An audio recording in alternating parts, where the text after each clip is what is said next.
Hi there, friends. Thank you for joining me for another episode of what I have learned so far. Today, I want to share with you the concept of our real self image. And this is something that keeps coming up for me with my clients also. I mean, it's always easier to see things in other people. And that's what I've said a few times, that really the journey of being a wellness consultant and talking with people has really made me realize how foundational our mindset is.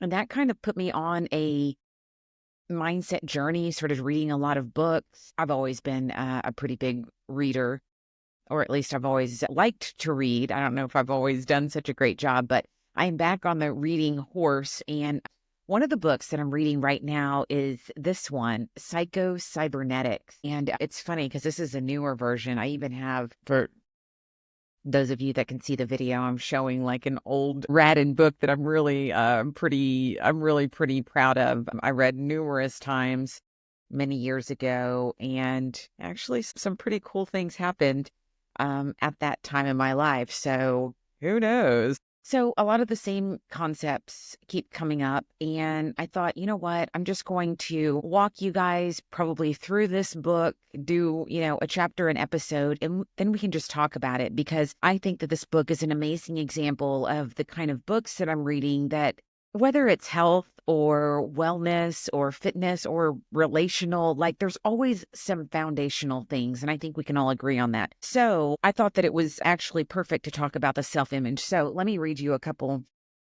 of lines from this book. Understanding the psychology of the self can mean the difference between success and failure, love and hate, bitterness and happiness.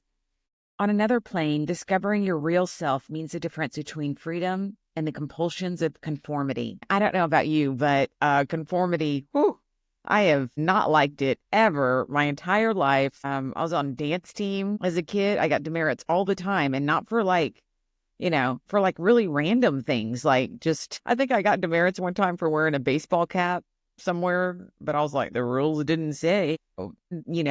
A lot of times we're indoctrinated. It's like someone else is raising your kid and they're trying to raise 30 kids in a classroom at the same time. And, we're not encouraged in that environment to weird it out. So it says, whether we realize it or not, each of us carries around with us a mental blueprint or picture of ourselves. Whether we realize it or not, most of us have like a mental blueprint of ourselves, of who we think we are, what we think our values are, where we live, how much money we have, the kind of friends we have, the kind of people we date, da da da. But most of these beliefs about ourselves have unconsciously been formed from past experiences, our successes and failures, our humiliations, our triumphs, and the way other people have reacted to us, especially in early childhood. From all this information, we mentally construct a self or a picture of ourselves. I think that's absolutely correct. For me, that would actually explain a lot, like why I always wanted to escape. I always wanted to get away from, Austin. I always wanted to get away from home. I always wanted to have, maybe that was about having adventures, but I think also it was wanting to create a self that maybe all the people around you are going to make it very difficult to recreate yourself. That's very interesting. I do remember when I moved up to Chicago, and it was the first summer that I was there, and I was just running around Chicago with a camera, and I had developed this moniker. And I had the website, jenchicago.com, and no one knew me there. I literally was asking people on the street to hold the camera. It was like right when social media just started. I was like, can you hold this while I just say something real quick? And I would know what I was going to say and people would do it. No one ran off with my camera.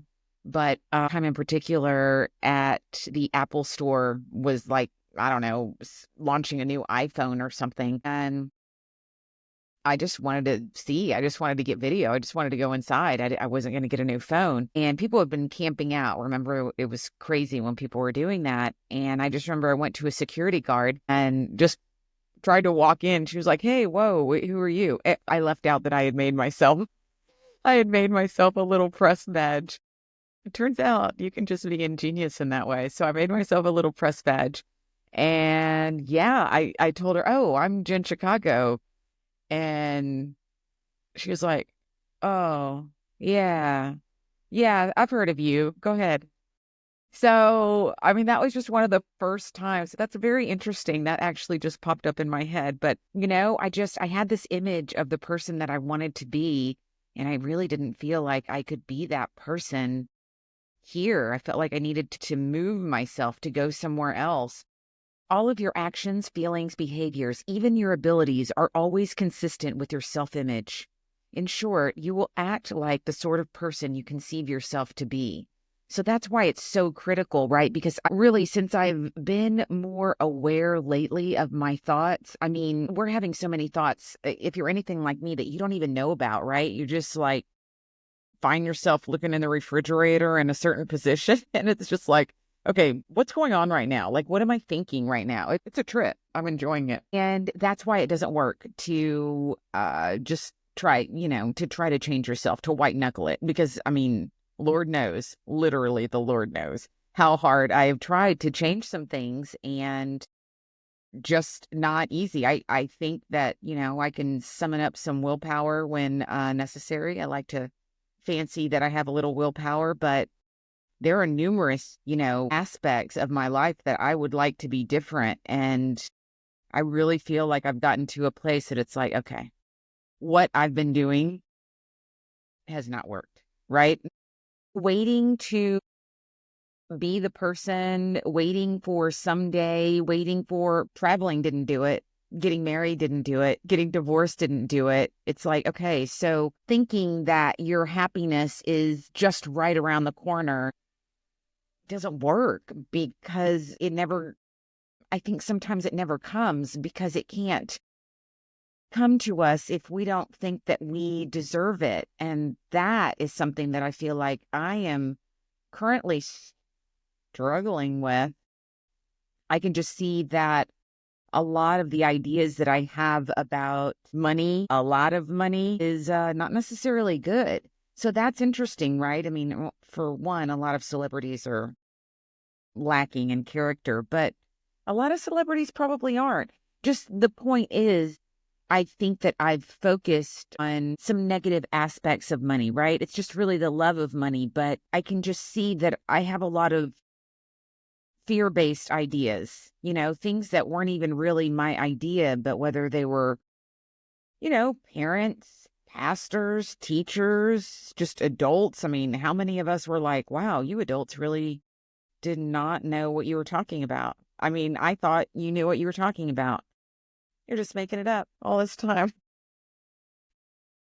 It talks about there's numerous cases to show us that it is possible. You're never too old. I mean, you're never too old. Just a lot of times we just get stuck in a rut. We just get stuck in a mental rut. And I just know so many people that are just, what's that song? Everybody's working for the weekend. People aren't even working for the weekend. They're working for retirement. And then it's like, what's your plan after that? Like then life is going to be so great and fulfilling, but I don't think so. I don't think that that's how it works. All we have is the present moment. And I think that's why we're supposed to be still and recognize God. Like we're just so feel like just playing small potatoes on this physical realm. I know that sounds pretty out there, but really, I mean, there are so many Bible verses to back up what I'm talking about. The secret is this: to really live, that is, to find life reasonably satisfying, you must have an adequate and realistic self-image that you can live with. You must find yourself acceptable to you. You must have a wholesome self-esteem. You must have a self that you can trust and believe in. You must have a self that you are not ashamed to be. You must have a self where you feel free to express yourself creatively. It goes on, but yeah, so good. I mean, that is something, our creativity is something that separates us from all the other animals. So it just talks about the importance of this self-image. But what I underline, I thought was interesting. It says, when your self-image is an object of shame, you attempt to hide it rather than express it. Creative expression is blocked. I would think that that would happen for a lot of people after divorce. I mean, whether you wanted it, didn't want it, started it, didn't, I mean, like, however it happens, I've talked to a lot of people that have gone through this, and it's just like, man, that does not feel good at all. And just my point is that for a lot of us, it's an object of shame. I mean, it's just, I don't even want to go down the road of like all the feelings that come with it. But that's one of the reasons that I wanted to start the podcast, not to talk trash, to let Napoleon Hill says in every, I'm not quoting, don't quote me. Napoleon Hill says, in every struggle, there is a seed of an equivalent opportunity, something to that effect. So, there's always a silver lining. I mean, I'm sure there's a bunch of verses that are, essentially saying, look at the upside.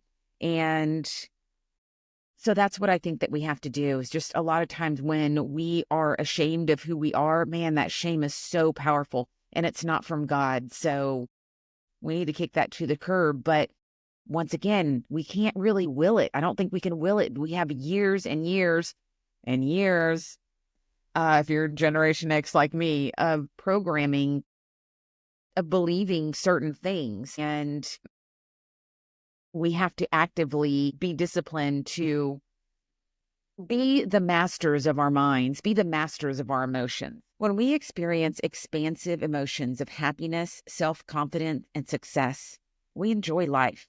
And to the degree that we inhibit our abilities, frustrate our God-given talents, and allow ourselves to suffer anxiety, fear, self-condemnation, and self-hate, we literally choke off the life force available to us, and we turn our back on the gift which our Creator has made. To the degree that we deny the gift of life, we embrace death. Yeah, that's pretty, I mean, like, that's what I'm saying. There's a lot to think about in here. So there's something to that. I definitely have felt that I do not feel that I am, operating at 100%, living out my purpose. Like, I feel like I'm not quite tapped into something, but I feel like I'm close. And not to say that I ever think that I would arrive, but I'm definitely getting the sense that it's time to level up, and it's all in your mind.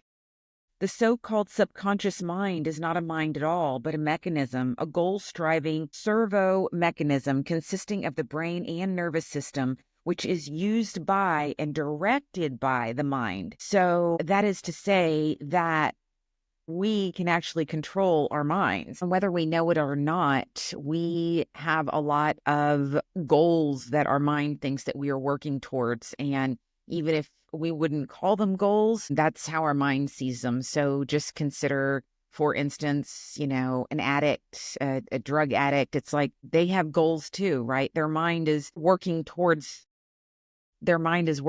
something. Okay, let me read this to you. So that is why we have to actively work against all that programming, and that's where visualization comes in. Visualizing, or creative mental picturing, is no more difficult than what you do when you remember some scene out of the past or worry about the future. Acting out new action patterns is no more difficult than following through, just as you do when you tie your shoe, in a new and different manner. So the last thing I want to read with you is that he says, all you need is an experience like tying your shoe or learning to write your name for the first time, where you can say, yes, I'm glad I learned that skill. I remember the first day that I could do it. I was very happy. This one memory, this one positive experience, no matter how long ago it was or when it took place, it's all you need to begin changing the course of your life in the present. The next chapter is discovering the success mechanism within you. So I am looking forward to discussing that with you in the next episode. Thank you so much for sticking around. Please like, comment, follow, subscribe, share. What other verbs you can think of that are positive with this episode? I would really appreciate it. And I don't know everything, but this is what I know so far. I'll see you next time.